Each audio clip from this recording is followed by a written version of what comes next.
जय हिंद साथी, आप सभी का स्वागत है ज्ञान गुरु जीएस पर। तो आज हम देखने वाले हैं आपका बिहार दरोगा बिहार पुलिस का geography most important top 50 MCQ. और ये क्वेश्चन जो है आपके हर एग्जाम से बिहार दरोगा और बिहार पुलिस में नहीं, आगामी जितने भी आपका एग्जाम होने वाला है ज्योग्राफी से रिलेटिव, जिसमें ज्योग्राफी पूछा जाएगा, ये वीडियो उन सभी एग्जाम के लिए ये वीडियो मोस्ट इम्पोर्टेंट है। और ये जो है हर एग्जाम में बार बार पूछे जाने वाला प्रश्नों का संग्रह है।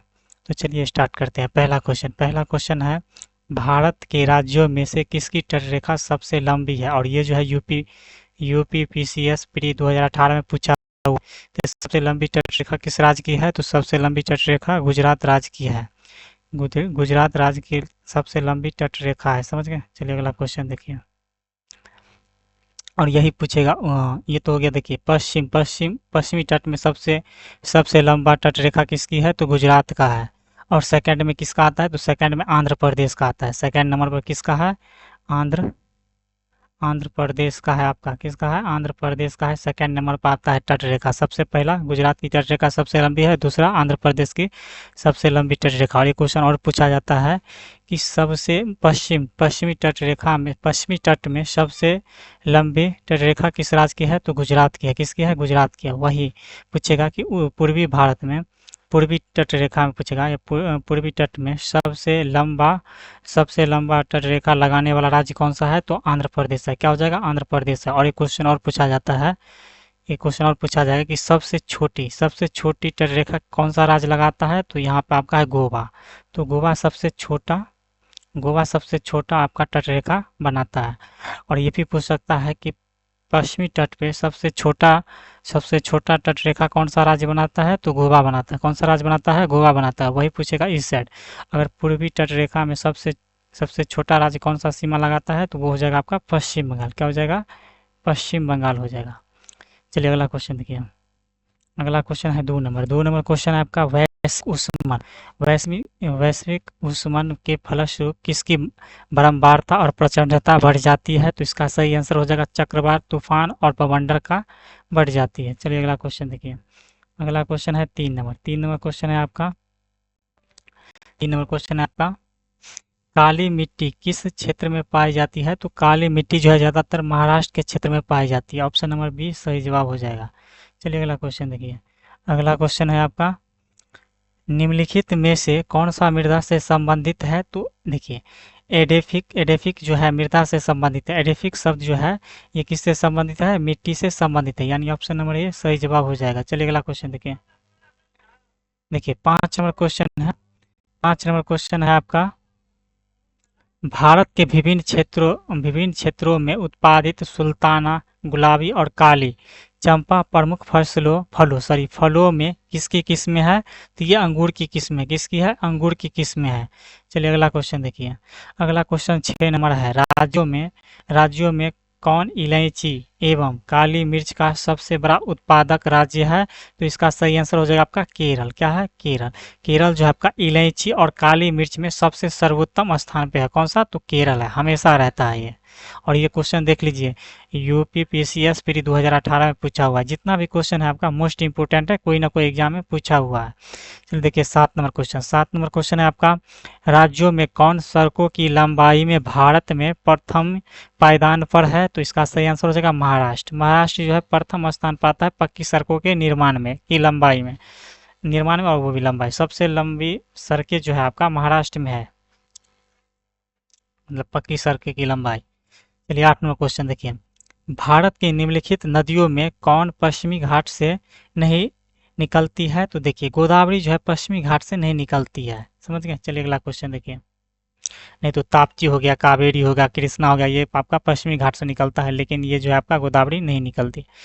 चलिए 9 नंबर क्वेश्चन है आपका, राजस्थान मरुस्थल अथवा थार मरुस्थल में किसका विस्तार है? तो देखिए इसका विस्तार है आपका प्लीटोसीन एवं अभिनव जमाव के कारण जो है थार मरुस्थल का निर्माण हुआ है, इसी का विस्तार है। चलिए अगला क्वेश्चन देखिए, मैकमोहन रेखा जो है ये मैकमोहन रेखा बनाती है किसके बीच? तो देखिए ये रेखा जो बनाती है भारत और चीन के बीच बनाती है मैकमोहन रेखा। समझ गए। चलिए अगला क्वेश्चन देखिए, 11 नंबर क्वेश्चन। 11 नंबर क्वेश्चन है आपका, भारत का सबसे ऊंचा जलप्रपात कौन सा है। देखिए यूपीपीसीएस प्री 2018 में पूछा हुआ है, सबसे ऊंचा जलप्रपात कौन सा है, तो कुचिकल जलप्रपात है, ऑप्शन नंबर बी सही जवाब। और ये कुचिकल जलप्रपात किस नदी पर है, आपको कमेंट बॉक्स में जवाब देना है, कमेंट बॉक्स में जवाब देना है। चलिए अगला क्वेश्चन देखिए, 12 नंबर। 12 नंबर क्वेश्चन है, कर्क रेखा भारत के किन किन राज्यों से होकर गुजरती है। तो देखिए इसका सही आंसर हो जाएगा गुजरात, गुजरात के बाद राजस्थान, मध्य प्रदेश, मध्य प्रदेश के बाद छत्तीसगढ़, छत्तीसगढ़ के बाद झारखंड, झारखंड के बाद पश्चिम बंगाल, उसके बाद त्रिपुरा, उसके बाद मिजोरम, यानी यही सही जवाब हो जाएगा। ऑप्शन नंबर ए सही जवाब है, ऑप्शन नंबर ए सही जवाब।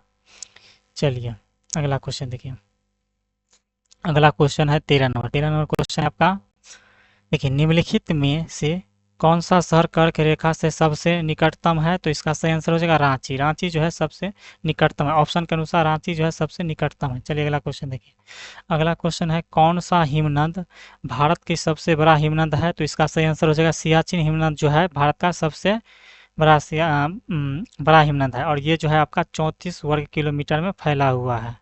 चलिए अगला क्वेश्चन देखिए, अगला क्वेश्चन है 15 नंबर। 15 नंबर क्वेश्चन है, भारत की किन राज्यों में थारू जनजाति निवास कर रही है। तो इसका सही आंसर हो जाएगा उत्तराखंड तथा मध्य प्रदेश के तराई क्षेत्र में जो है थारू जनजाति पाई जाती है। थारू जनजाति किस राज्य में पाई जाती है, तो याद रखिएगा उत्तराखंड और मध्य प्रदेश के तराई क्षेत्र में। चलिए अगला क्वेश्चन देखिए, अगला क्वेश्चन है 16 नंबर। 16 नंबर क्वेश्चन है, जोग जलप्रपात से कौन सा नदी उद्गम होती है। तो शरावती नदी, कौन सा, शरावती नदी जो है उद्गम होती है। देखिए जोग जलप्रपात से कौन सा नदी उद्गम होता है, उद्गम मतलब निकलता है, तो शरावती नदी, कौन, शरावती नदी। चलिए अगला क्वेश्चन देखिए, अगला क्वेश्चन है, वर्षा की मात्रा किस पर निर्भर करती है। तो वायुमंडल पर, वायुमंडल के नमी पर निर्भर करती है, वायुमंडल के नमी पर निर्भर करता है, यानी ऑप्शन नंबर बी सही जवाब हो जाएगा। नमी पर निर्भर करता है, वर्षा जो किस पर, नमी पर निर्भर करेगा, वायुमंडल में जो नमी है बादल का रूप रहता है उसी पर निर्भर करता है ना वर्षा। चलिए अगला क्वेश्चन देखिए, अगला क्वेश्चन है आपका 18 नंबर क्वेश्चन, भारत में जलवायु परिवर्तन के सामाजिक तनाव बढ़ रहा है। तो इसका सही आंसर क्या हो जाएगा। अब देखिए मौसम की चरम दशा की बारंबारता एवं तीव्रता से खाद्य सुरक्षा पर गंभीर प्रभाव पड़ेंगे, यही इसका सही जवाब, ऑप्शन नंबर सी सही जवाब हो जाएगा। चलिए अगला क्वेश्चन देखिए दोस्तों, ये जितने भी क्वेश्चन है मोस्ट इंपोर्टेंट है, और ये जो है यूपी पीसीएस 2018 प्री एग्जाम में पूछा हुआ क्वेश्चन है। चलिए 19 नंबर क्वेश्चन देखिए, विभिन्न प्रकार की मिट्टियों की जल धारण क्षमता का घटता हुआ क्रम बताइए। मतलब सबसे ज़्यादा जो है आपका कौन सा मिट्टी धारण जल करता है। तो देखिए सबसे ज़्यादा आपका चिकनी मिट्टी करता है, उसके बाद देखिए दोमट मिट्टी करती है, उसके बाद रेतीली मिट्टी, ये जो है आपका जल धारण करने की क्षमता है, ऑप्शन नंबर बी सही जवाब हो जाएगा। चलिए अगला क्वेश्चन देखिए, 20 नंबर क्वेश्चन है आपका, किस प्रकार के वनों में अधिकतम पादप विविधता पाई जाती है। तो इसका सही आंसर हो जाएगा उष्णकटिबंधीय सदाबहार वन में जो है विभिन्न प्रकार के वनों पाया जाता है।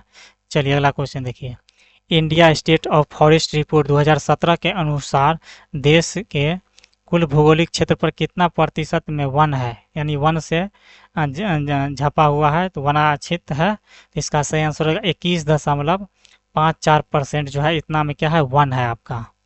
और 2021 के अनुसार ये हो गया 21.71%, 21.71% पर जो है भारत में क्या है, वन है।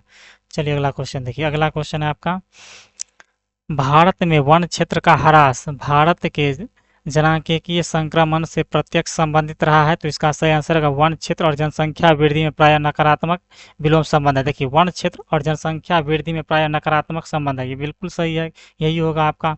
ह्रास जो होता है वन का, क्या, जनसंख्या देश में बढ़ेगा तो क्या होगा, वन जनसंख्या बढ़ेगा तो उसके रहने के लिए क्या चाहिए, आवास चाहिए, जगह चाहिए, तो क्या करेगा, तब पेड़ पौधा को क्या होगा, उसमें कटाई होगा आपका, जिसके उसके घर में फर्नीचर लगेगा, फिर उसके लिए कटाई होगा, तो क्या होगा, वनों का ह्रास होगा। तो इसका परफेक्ट आंसर क्या हो जाएगा, ऑप्शन नंबर बी सही जवाब। चलिए अगला क्वेश्चन देखिए, 23 नंबर क्वेश्चन है आपका, किस पारिस्थितिकीय तंत्र में पौधों को जैविक पदार्थ की अधिकता होता है। तो देखिए उष्णकटिबंधीय वर्षा वन में जो है होता है, ऑप्शन नंबर सी सही जवाब। चलिए अगला क्वेश्चन देखिए, अगला क्वेश्चन है, भारत सरकार ने वन संरक्षण अधिनियम किस वर्ष अधिनियमित किया गया था। तो इसका सही आंसर हो जाएगा आपका 1980, यानी ऑप्शन नंबर सी सही जवाब हो जाएगा। देखिए, भारत सरकार ने वन संरक्षण के लिए अधिनियम किस वर्ष अधिनियमित किया गया है या कानून बनाया गया है? तो 1980 में, यानी ऑप्शन नंबर सी सही जवाब। चलिए अगला क्वेश्चन देखिए। 25 नंबर क्वेश्चन है पतझड़। पतझड़ वन पाए जाते हैं तो राजस्थान में पाए जाते हैं। पतझड़ वन कहाँ पाए जाते हैं? राजस्थान में, यानी ऑप्शन नंबर ये सही जवाब हो जाएगा। पतझड़ वन कहाँ पाया जाता है? राजस्थान में पाए जाते हैं। देखिए, भारत में चीनी उत्पादन करने वाला राज्यों का सही अवरोही क्रम यानी घटते क्रम कौन सा है? तो देखिए, सबसे ज़्यादा महाराष्ट्र में होता है, उसके बाद उत्तर प्रदेश में होता है, उसके बाद तमिलनाडु में होता है, उसके बाद कर्नाटक में, यानी ऑप्शन नंबर 20 सही जवाब है। चलिए अगला क्वेश्चन देखिए। 27 नंबर क्वेश्चन है कौन सा शैली समूह, कौन सा शैली समूह भारत में धात्विक खनिजों का प्रमुख स्रोत है? तो इसका सही हो जाएगा धारवाड़ समूह। कौन सा? धारवाड़ समूह। धारवाड़ चट्टान में जो है ये पाया जाता है। 28 नंबर क्वेश्चन देखिए, शैल कर्मों में से कौन सा भारत का 90% से अधिक कोयला उत्पादन करता है? तो गोंडवाना क्रम, यानी ऑप्शन नंबर बी सही जवाब। ये क्वेश्चन तो सबको पता होगा। चलिए अगला क्वेश्चन देखिए। विश्रामपुर कोयला क्षेत्र कहाँ स्थित है? तो छत्तीसगढ़ राज्य में स्थित है। देखिए, ये क्वेश्चन मोस्ट इंपोर्टेंट है, ये क्वेश्चन पूछा जाता है, ऐसे करके पूछेगा विश्रामपुर कोयला क्षेत्र, जैसे पूछेगा जमशेदपुर किसके लिए फेमस है? तो स्टील के लिए है। देखिए, विश्रामपुर कोयला क्षेत्र किस राज्य में स्थित है? तो छत्तीसगढ़ राज्य में स्थित है, यानी ऑप्शन नंबर सी सही जवाब। चलिए अगला क्वेश्चन देखिए। तवा बांध, तवा बांध किस नदी पर है? तो तवा नदी पर है। किस नदी पर? तवा नदी पर है, याद रखिएगा। अगला क्वेश्चन है 31 नंबर क्वेश्चन है कोल बांध परियोजना का निर्माण किस नदी पर किया गया है? तो सतलज नदी पर किया गया है। किस नदी पर? सतलज नदी पर, यानी ऑप्शन नंबर सी सही जवाब। कोल बांध किस नदी पर? सतलज नदी पर बनाया गया है। चलिए अगला क्वेश्चन देखिए। अगला क्वेश्चन है रबर का सर्वाधिक उत्पादक राज्य कौन सा है? तो केरल है। रबर का सर्वाधिक उत्पादक राज्य कौन सा है? तो केरल है। केरल में सबसे ज्यादा रबर का उत्पादन किया जाता है। चलिए देखिए, मध्य प्रदेश राज्य और छत्तीसगढ़ राज्य क्षेत्र में कौन सी खेती होती है? तो देखिए, डाहिया खेती होती है। क्या? डाहिया खेती होती है। देखिए, याद रखिएगा, डाहिया खेती किस राज्य में होता है? तो मध्य प्रदेश और छत्तीसगढ़ राज्य में डाहिया खेती होती है। चलिए अगला क्वेश्चन देखिए। औजोलों के लिए उत्तम क्या है? तो ओजोलों के लिए उत्तम क्या है? धान की फसल। क्या है? औजोलों के लिए क्या है? धान की फसल उत्तम है। चलिए अगला क्वेश्चन देखिए। अगला क्वेश्चन 35 नंबर, मध्य प्रदेश में बॉक्साइट का भंडार कहाँ पाया जाता है? तो चित्रकूट में पाया जाता है। कहाँ? चित्रकूट में पाया जाता है। 36 नंबर क्वेश्चन देखिए।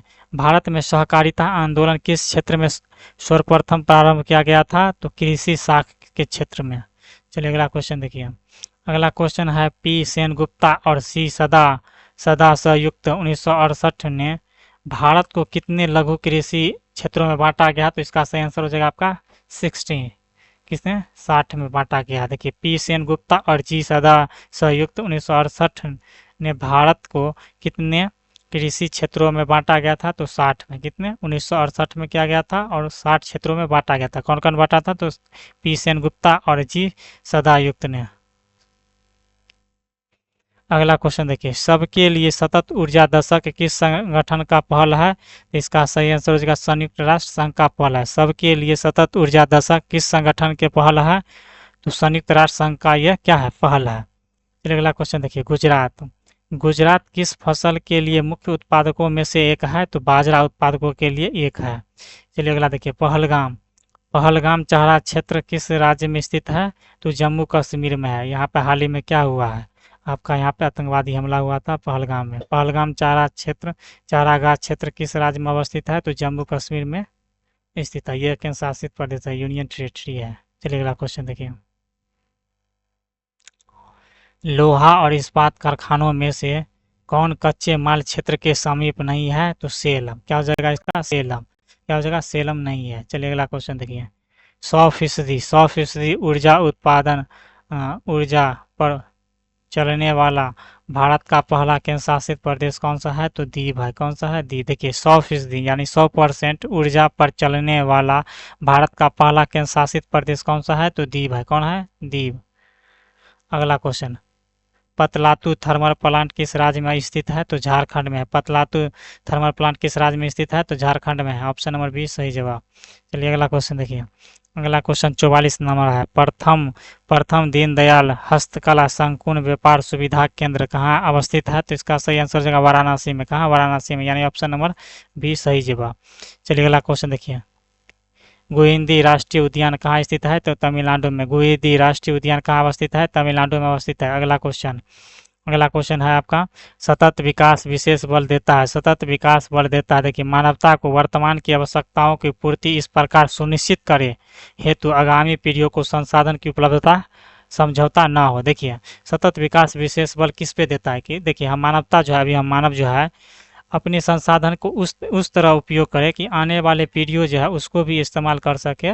यही है आपका सतत विकास विशेष बल देता है। सतत विकास इसे ही कहते हैं। देखिए, 47 नंबर क्वेश्चन है, भारत में जैव विविधता किस वर्ष पारित हुआ था? तो 2002 में पारित हुआ था। चलिए अगला क्वेश्चन देखिए, जैव विविधता को किस प्रकार परिभाषित किया गया है? देखिए, जैव विविधता को किसी पर्यावरण में विभिन्न प्रजातियों को विस्तार सीमा। देखिए, जैव विविधता किसे कहते हैं? एक ही जगह पर विभिन्न प्रकार के जीव जंतु पाया जाता है, उसे जैव विविधता कहते हैं। उसमें कुछ भी हो सकता है, पेड़ पौधा हो सकता है, जीव जंतु में विविधता पाया जाता है, उसी को बोलते हैं जैव विविधता। देखिए, 49 नंबर, दीपोल बिल आर्द्रभूमि क्षेत्र कहाँ अवस्थित है? तो असम में। दीपोल बिल आर्द्रभूमि क्षेत्र कहाँ अवस्थित है? तो असम में स्थित है। कहाँ है? असम में। और एक क्वेश्चन ये भी इम्पोर्टेंट है, देखिए, भारत में जैव विविधता किस वर्ष पारित हुआ था? तो 2002 में। जैव विविधता किस वर्ष पारित हुआ था भारत में? 2002 में, याद रखिएगा। और ये दीपोल बिल आर्द्रभूमि क्षेत्र कहाँ है? असम में। सब मोस्ट इम्पोर्टेंट क्वेश्चन है। भारत, अगला क्वेश्चन, भारत का सर्वाधिक गहराई वाला बंदरगाह कौन सा है? तो विशाखापट्टनम है, यानी ऑप्शन नंबर डी सही जवाब। देखिए, विशाखापट्टनम बंदरगाह जो है ये भारत का सबसे सर्वाधिक गहराई वाला बंदरगाह है। दोस्तों देखिए कितना मोस्ट इंपोर्टेंट क्वेश्चन है। आगामी आपको ये इसी प्रकार का क्वेश्चन चाहिए तो हमें कमेंट के माध्यम से बताइएगा। अगर आपको वीडियो अच्छा लगे तो लाइक करिएगा, अपने दोस्तों के साथ शेयर जरूर करिएगा। अगर आप इस चैनल पर न्यू है तो चैनल सब्सक्राइब जरूर कीजिएगा, बेल आइकन जरूर प्रेस कीजिएगा, जिससे होगा क्या, वीडियो का नोटिफिकेशन सबसे पहले आपको प्राप्त होगा। और इस वीडियो का PDF डाउनलोड करने के लिए इस वीडियो के डिस्क्रिप्शन बॉक्स में टेलीग्राम का लिंक है, वहां से ज्वाइन हो जाना, वहीं पर आपको PDF मिल जाएगा। धन्यवाद साथियों।